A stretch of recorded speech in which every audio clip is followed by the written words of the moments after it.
주님의 평화가 예배드리는 우리 모두에게 함께하기를 바랍니다.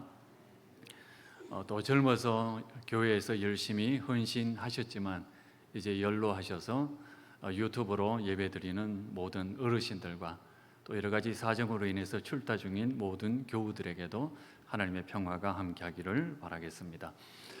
어려운 여건 가운데서도 늘 이렇게 찬양해 주시는 시온 찬양대에게 감사의 마음을 표합니다. 그리고 아가 찬미단에게도 늦게까지 준비해서 또 찬양을 인도하는 그 모든 분들에게 감사를 드립니다. 찬양하는 것이 우리 성도의 본분이잖아요. 가장 귀한 사역이고 또 찬양을 통해서 우리가 하나님께 영광 돌리는 삶이 되어야 됩니다. 우리 모든 성도들도 각자의 삶의 자리에서 하나님을 찬양하리라 믿습니다. 설교를 준비하면서 제가 마음속에 든 것은 무엇이냐면 하나님을 찬양하고 싶다라는 그런 마음이 들었습니다. 설교라는 것이 하나님 또 성도들에게 하나님의 말씀을 잘 가르치는 것 이것도 포함되어 있지만 그러나 가장 근본적인 그 내용은 무엇이냐면 하나님을 찬양하는 것입니다. 말씀을 통해서 하나님께서 우리에게 베푸신 그런 놀라운 일들을 드러내고 그것으로 인하여 온 성도들이 하나님의 사랑을 찬양하게 하는 것, 그게 설교의 가장 중요한 목적입니다. 저도 하나님을 찬양하고자 이 자리에 섰습니다. 오늘은 특별히 우리 삶의 기둥이신 하나님을 찬양하고 싶습니다. 김수우라는 시인이 있는데 이분이 천막이라고 하는 시를 적은 적이 있습니다. 이분이 사하라 사막을 좋아해서 사하라 사막을 여행하고 나서 천막이라고 하는 시를 발표했습니다. 둥그렇게 바닥을 펴면 세상의 중심이 생긴다. 4개의 나무 기둥을 세우면 지상의 축이 팽팽해진다. 지붕을 펼쳐 얹으면 천막은 아침 신전이 된다. 계속해서 시는 이어지는데 저는 딱 요까지만 읽고 상상하기 시작합니다. 제가 사막에 사는 여행하는 순례객이다라는 그런 상상을 합니다. 하루의 일정을 다 마치고 나서 천막을 치기 위해서 자리를 펴니다. 거기에 기둥을 세워놓고 사방으로 줄을 팽팽하게 당깁니다. 그리고 그 위에 천막을 올려놓으면 오늘 하루 쉬어갈 그런 천막이 완성되겠죠. 저녁이 되어서 세워둔 그 기둥에 기대어 앉아서 밖을 내다보면 별들을 바라보면서 하나님을 찬미하며 하나님께 기도하게 됩니다. 사막이라고 하는 것이 그렇잖아요. 바람이 불면 어제 길이였던 곳이 오늘 언덕이 되고, 어제는 평평한 길이었던 것이 오늘은 평평하게 평탄한 길이었던 것이 또 저녁에 바람이 불고 나면 내일은 어떻게 변할지도 모르는 세상, 이것이 바로 사막입니다. 길이였다가 길이 아니었다가 이렇게 수시로 변하여 무엇을 의지하며 어디로 가야 될지 모르는 그런 상황, 그것이 바로 우리 인생입니다.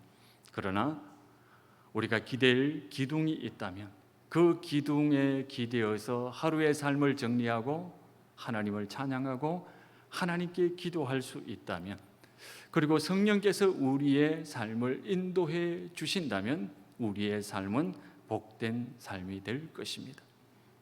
이 시를 읽으면서 내가 기둥을 세운다 이런 생각을 많이 했었거든요. 내가 기둥을 세워야 되겠다. 내가 하나님이라고 하는 기둥을 세워야 되겠다 이런 생각을 많이 했었는데 성경을 읽다 보니까 우리의 기둥이 되어주시는 분은 바로 하나님이셨음을 깨닫게 되었습니다. 내가 기둥을 세우는 것이 아니고 하나님께서 나에게 찾아오셔서 내 삶의 기둥이 되어 주셨음을 깨닫게 되었습니다. 출애굽기 2장 3장에 보면 하나님께서 모세를 부르시는 장면이 나옵니다. 이스라엘 백성들이 애굽에서 종노릇 하기 때문에 너무 힘들었습니다. 너무 고달픈 노예살이였기 때문에 온몸이 쑤시고 아프고 그리고 기도할 기력조차 잃게 되었습니다. 그래서 이스라엘 사람들은 하루의 노동을 마치고 나면 끙끙 앓기 시작합니다. 부르짖기 시작합니다. 그런데 하나님께서는 그렇게 끙끙 앓는 소리, 그렇게 신음하는 소리를 기도로 들으셨다라는 것이 정말 중요합니다. 우리가 살다 보면 정말 하나님께 기도해야 되는데 환경이 너무 힘들어서 기도를 하지 못하고 그저 신음소리를 낼 때가 있거든요. 그런데 하나님께서는 그 신음소리를 기도소리로 들으시고 우리를 도와주시고 인도해 주시는 분입니다. 바로 이스라엘 백성에게 그렇게 하셨거든요. 그래서 모세를 불렀습니다.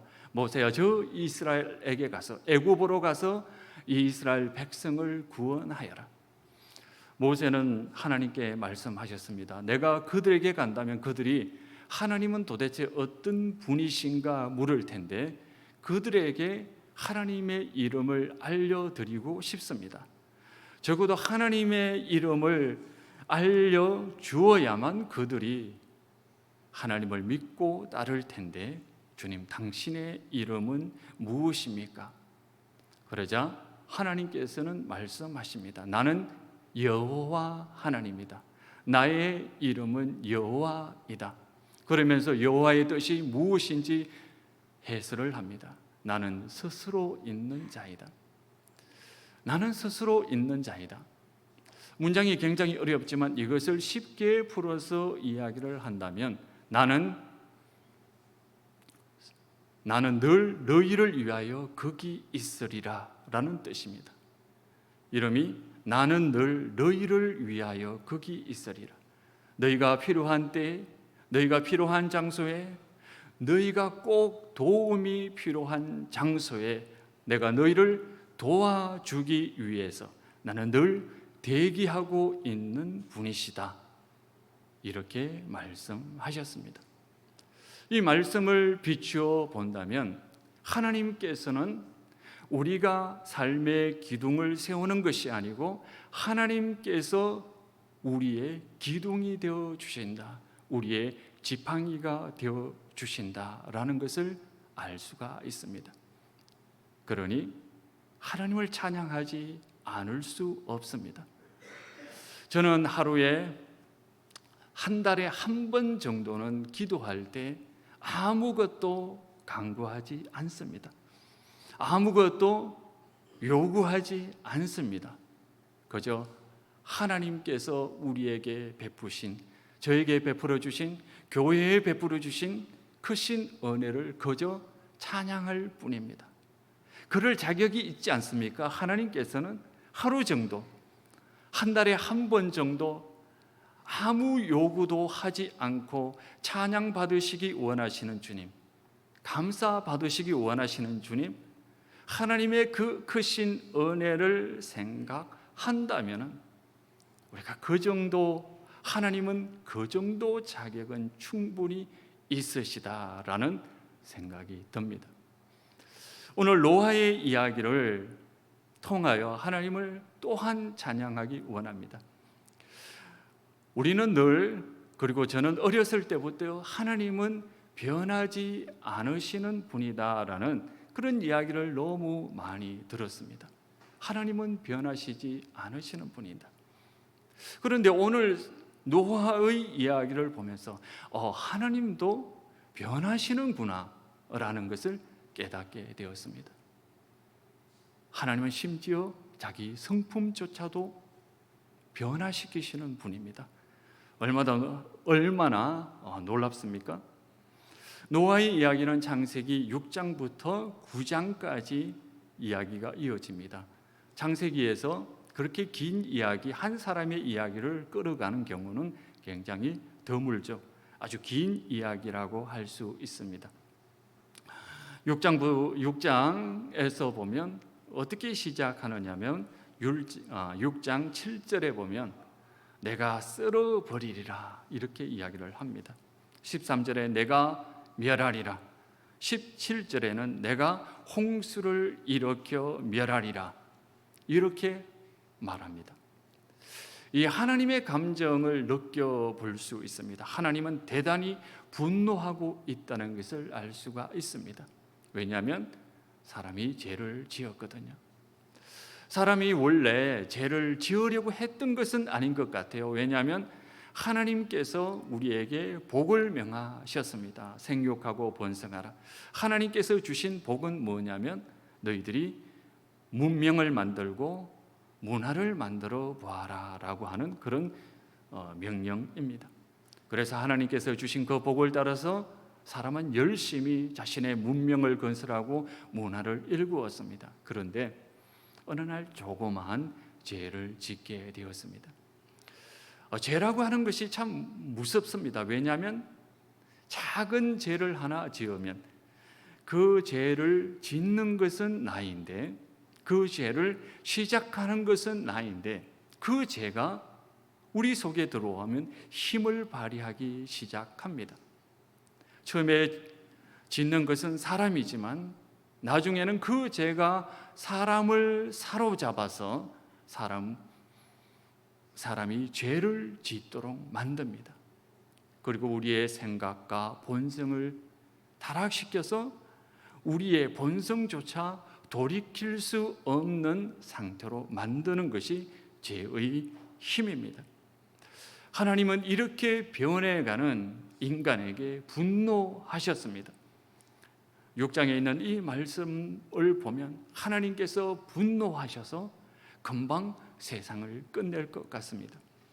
그런데 이상한 것이 뭐냐면 하나님께서 그렇게 분노하셨다면 노아의 이야기는 6장에서 끝이 나야 된다는 거죠. 그냥 심판해 버리면 끝인데 노아의 이야기는 계속 9장까지 이어져 갑니다. 왜 그럴까요? 여러분도 그렇지 않습니까? 뭔가 마음속에 분노가 일어났습니다. 그러면 분노를 표현해 버리면 끝입니다. 그 모든 관계가 끝나거든요. 하나님께서 인간을 심판해 버리면 노아의 이야기는 6장에서 끝이 나야 되거든요. 그런데 노아의 이야기는 계속 됩니다. 왜 그럴까요? 6장 6절에 보면 하나님께서 이렇게 말씀하십니다. 땅 위에 사람 지으셨음을 한탄하사 마음에 근심하시고 이렇게 이야기를 합니다. 하나님께서 근심하셨다. 그런데 이 근심이라고 하는 단어가 굉장히 약하게 번역되었습니다. 아사브라고 하는 히브리 단어인데 이 말은 뭐냐면 하와가 출산을 하기 위해서 겪는 이 산통을 이야기를 합니다. 진통을 이야기합니다. 한 사람이 생명을 낳았을 때의 그 아픔, 그것을 말하는 거죠. 하나님께서는 분노하셨습니다. 그런데 하나님의 가슴 속에는 깊은 아픔이 있었어요. 창세기 저자는 아마 하나님께서 고통하셨다, 하나님께서 근심하셨다라고 하는 이 말씀을 통해서 하고 싶은 말은 뭐냐면 하나님께서 새로운 인류를 창조하고 계시는구나, 그것을 말씀하시는 겁니다. 노아의 홍수 이야기를 통해서 하나님께서는 새로운 인류, 새로운 역사를 만들어 가신다라고 창세기의 저자는 이야기를 하고 있습니다. 그리고 1년이 지난 후 그 모든 것들이 끝난 후에 9장 1절 오늘 읽은 말씀을 보면 복을 주시며, 그리고 마지막 줄에 생육하고 번성하여 땅에 충만하라 이렇게 명령하십니다. 이 구절을 읽으면 여러분 무엇이 떠오르십니까? 자동적으로 아담에게 주셨던 그 축복의 말씀이 떠오르지 않습니까? 하나님께서 사람을 지으시고 생육하고 번성하여 땅에 충만하라 이렇게 말씀하셨거든요. 노아에게 한 축복의 말씀과 아담에게 하셨던 그 축복의 말씀은 똑같은 말입니다. 그래서 창세기 저자는 우리에게 하나님께서 한 생명을 낳는 그런 고통을, 분노 중에 그런 고통을 가지시고 새로운 인류를 창조하셨다 이렇게 말씀하고 계십니다. 근데 우리가 노아 이야기를 잘 알잖아요. 6장부터 9장까지 정말 수십 번 읽어서 너무 잘 압니다. 그런데 변한 것은 무엇일까요? 무엇이 변했습니까? 모든 인류가 죽어 나갈 정도의 큰 홍수가 있었고 많은 변화가 있었는데 도대체 무엇이 변했을까요? 이어지는 이야기에 보면 금방 아무것도 변한 것이 없구나라는 것을 깨닫게 되죠. 노아 어떻습니까? 무엇이 변했습니까? 아무것도 변하지 않았습니다. 노아는 독주를 마시고 술에 취해서 쓰러져 잠이 듭니다. 벌거벗은 몸으로 자신의 치부를 드러냈다라는 그런 말이죠. 자신의 부끄러움을 드러내고 잠이 듭니다. 물론 우리가 노아의 입장에서 생각해 보면 충분히 노아를 이해할 만합니다. 자신의 주변에 그 모든 사람들이 죽었잖아요. 우리가 한 사람이 죽어서 사라지는 그 과정을 겪고도 많은 고통이 따릅니다. 그런데 노아는 자신의 주변에 있는 모든 사람이 죽어가는 것을 겪었습니다. 1년 동안 시신이 자신의 주변에 떠도는 그런 모습도 다 경험을 했습니다. 얼마나 큰 고통이겠습니까? 얼마나 큰 아픔이겠습니까? 우리가 노아의 신앙을 함부로 판단해서는 안 됩니다. 그 입장에서 돌이켜 본다면 노아가 술 취할 만 하구나 라고 이해할 만 하죠. 그럼에도 불구하고 노아가 자신의 치부를 드러낸 아들을 저주하잖아요. 그 모습을 보면서 노아도 참 너무하구나 라는 생각을 하게 됩니다. 그런 아버지를 이해하지 못하는 아들을 보면서 저 사람은 도대체 무엇인가? 1년이라고 하는 그 긴 하나님의 역사를 경험하면서도 노아에게나 함에게나 변한 것은 없구나. 그리고 이어지는 이야기가 바로 바벨탑 이야기입니다. 사람들이 다시 모여서 제국을 건설해서 하나님의 능력을 도전해 보리라 라고 하는 이야기가 이어지는 것을 보면 아무것도 변하지 않았다는 것을 우리가 알게 됩니다. 그럼 이 이야기를 통해서 변한 것은 무엇일까요? 진정으로 변한 것은 하나님입니다. 우리는 하나님은 변하지 않으시는 분이다 라고 들었는데 바꾸셨다는 변하셨다는 것을 이 이야기를 통해서 깨닫게 됩니다. 하나님은 계획대로 바꾸셨고 자신의 마음도 바꾸셨고 심지어 자신의 성품조차도 바꾸시는 분임을 알 수가 있습니다. 나는 여호와 하나님이시다.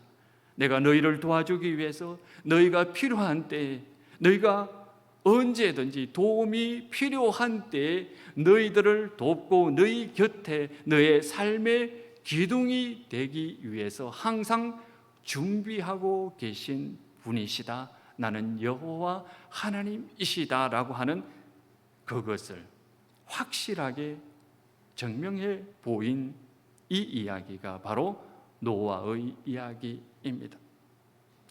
8장 21절에 보면 여호와께서 그 향기를 받으시고 그 중심에 이르시되 내가 다시는 사람으로 말미암아 땅을 저주하지 아니하리니 이는 사람의 마음이 계획하는 바가 어려서부터 악함이라. 내가 전에 행한 것 같이 모든 생물을 다시 멸하지 아니하리니 내가 사람이 악한 것을 참고 가겠다. 내 아들이 내 딸이 비록 부족하고 흠이 많고 심지어 죄가 많다 할지라도 나는 그들을 품고 가겠다. 이렇게 하나님은 결심하셨습니다. 이게 하나님께서 변하신 내용입니다. 하나님은 마음을 바꾸셨습니다. 내가 절대로 사람을 놓지 않을 것이다. 그러면서 내 마음, 하나님을 사람을 품고 가리라라고 하는 이것을 내가 결코 놓지 않기 위해서 하나님 스스로 만든 장치가 있습니다. 그게 뭐냐면 첫 번째 언약입니다. 오늘 읽은 9절 말씀에 내가 내 언약을 너희와 너희 후손과 너희와 함께한 모든 생물 곧 너희와 함께한 새와 가축과 땅의 모든 생물에게 세우리니 라고 하셨습니다. 내가 언약을 세우리니 라고 하셨거든요. 언약이라고 하는 것은 히브리 말로 베리트라고 하는 말이죠. 자르다라고 하는 말입니다. 언약 당사자가 두 사람이 와서 재물을 자릅니다. 그리고 그 재물 사이를 지나갑니다. 누구든지 이 언약을 어기는 사람은 이 재물처럼 쪼개지리라 라고 맹세하는 것이죠. 그런데 계약이라고 할 수 있는 이 언약은 뭐냐면 동등한 두 당사자가 하는 약속이거든요. 하나님과 사람이 어떻게 동등한 계약 당사자가 될 수 있겠습니까? 하나님이 그냥 계약을 맺어주신 겁니다. 내가 너희를 결코 놓치지 않을 것이다. 내가 내 본성대로, 예전에 있었던 내 본성대로 사람을 결코 심판하지 않을 것이다 라고 사람에게 스스로 드러내 주신 것이죠. 그래서 자신의 그 결단을 굳게 잡기 위해서 한 첫 번째 표시가 뭐냐면 바로 노아와 언약을 맺은 것입니다. 두 번째는 뭐냐면 홍수 이후에 무지개가 나타나기 시작했다는 겁니다. 세상은 변하지 않았지만, 사람은 변하지 않았지만 나는 내 마음을 변경해서, 내 계획을 변경해서 결코 사람을 놓지 않을 것이다 라고 하는 그 두 번째 장치로 이 세상에 무지개를 두셨습니다. 무지개는 히브리 말로 케샤트라고 하는 건데 원래 활을 뜻합니다. 무지개를 본 분들 보면 이 활을 닮았지 않나요? 무지개의 모양이 활입니다. 이건 뭐냐면 옛날에 그 당시 사냥꾼들이 사냥을 다 마치고 난 다음에 다시 벽에 그 활을 걸어두는 그 풍습에서 나온 말입니다. 다시 말해서 사냥꾼이 사냥물을 쫓아서 가지 않겠다라는 그 표시로 이 활을 벽에 걸어두었습니다. 이 무지개는 뭐냐면 하나님께서는 다시는 사냥꾼이 짐승을 사냥하듯이 사람을 심판하지 않겠다라고 하는 표시로 하나님의 활처럼 하늘 위에 걸어두신 겁니다. 하나님께서 죄를 미워하시기 때문에, 죄와 함께 거할 수 없기 때문에 때로는 우리를 혼내려고 분노하셔서 일어나실 때에 그때마다 하늘에 무지개가 떠오릅니다. 그러면 옛날에 내가 사람들과 약속하셨던 그 약속을 반드시 지킬 것이다 라고 하는 그 맹세를 떠올리며 우리의 모든 분노를 거두시고 하나님의 은혜를 베푸시는 분입니다. 제가 어릴 때 무지개를 종종 봤거든요. 보고 나면 무지개를 보고 난 다음에는 꼭 무지개 너머로 태양이 비치는 것을 종종 보았습니다. 그 태양빛이 정말 무지개 다음에는 태양이 있구나라는 것을 제가 그 어릴 때 생각을 했습니다. 주님께서 우리에게 베풀어 주신 그 무지개 너머에는 늘 우리의 태양이신 예수님이 떠오릅니다. 비가 내리고 무지개가 뜨고 그리고 나서는 빛이 비칩니다. 제가 젊었을 때 죄송합니다. 지금도 젊습니다. 사실은 어릴 때 죄송합니다. 지금도 어립니다. 어릴 때 이제 습관처럼 나오는 말인데요. 상담을 공부를 했거든요. 상담을 공부할 때 유혹을 많이 느꼈습니다. 상담을 하면서 내가 저 사람을 변화시켜야 되겠다. 내가 저 사람을 변화시키리라, 치유하리라 라고 하는 강한 의지를 가지고 상담에 임했거든요. 근데 그게 하나의 유혹이라는 것을 알게 되었습니다. 사람은 상담을 통해서 사람을 변화시키면 안 됩니다. 또 신학교에서 공부할 때 내가 하나님의 말씀을 통해서 사람을 변화시키리라, 이런 굳은 의지를 가지고 기도를 한 적이 있습니다. 그때 하나님께서 말씀하신 것 같아요. 제 가슴 속에 그건 유혹이다 라고 하셨어요. 사람은 설교를 통해서 사람을 변화시키는 게 아닙니다. 제자 훈련도 제가 했거든요. 제자 훈련을 통해서 사람을 변화시키리라, 그런 강한 유혹을 가지고 있었습니다. 그런데 그것 또한 유혹입니다. 사람은 사람을 변화시킬 수 없습니다. 세상이 모든 것이 변하지 않는 것처럼 느껴집니다. 홍수 위에도 노아도 변하지 않았고, 그 이후에도 사람들은 죄를 짓기 시작했고, 또 죄 가운데 살아가는 그 역사가 계속되고 있었지만, 그럼에도 불구하고 한 가지 변한 사실은 우리를 품고 우리를 인내하고 계시는 하나님이 계시고, 또한 그 인내의 절정에 예수님께서 우리의 빛이 되어 주신다라는 그 사실입니다. 사람은 사람을 변화시킬 수 없습니다. 여러분, 누군가가 변해야 된다, 누군가를 변화시켜야 된다라고 하는 그것 다 유혹입니다. 우리를 변화시키는 것은 빛입니다. 우리의 태양이신, 우리의 빛이신 예수 그리스도만이 우리를 변화시킬 수 있고 성장시킬 수 있고 우리의 삶이 꽃이 피게 할 수 있습니다.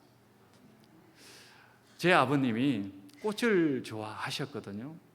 그래서 제가 어릴 때 두 가지를 집에서 일을 해야만 했습니다. 염소 아시죠? 염소를 키우는 것이 제 몫이었습니다. 그리고 마당에 백일홍을 키웠는데 굉장히 넓게 키웠습니다. 그 백일홍에게 물을 주는 것이 제 몫이었습니다. 봄에 이렇게 백일홍을 키워놓고 가만히 보면 백일홍이 자라지 않아요. 절대로 자라지 않습니다. 백일홍이 자라는 거 여러분 본 적이 있습니까?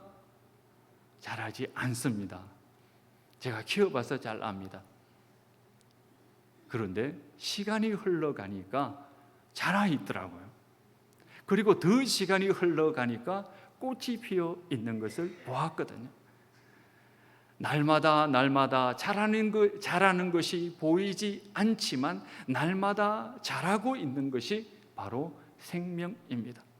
우리가 주님을 생각할 때, 주님을 찬양하고 주님의 은혜를 깊이 생각하고 예수 그리스도의 빛이 비칠 때마다 매일매일 보면 우리가 변하지 않는 것처럼 보입니다. 자라지 않는 것처럼 보입니다.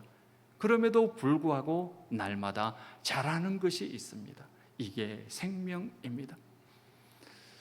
저는 목회자로서 사람을 변화시킬 수 있는 능력이 없습니다. 시온 찬양대가 아가찬미단이 찬양하듯이 그저 하나님을 찬양하고 하나님께서 우리에게 베풀어 주신 은혜가 무엇인지 성도들에게 말할 뿐입니다.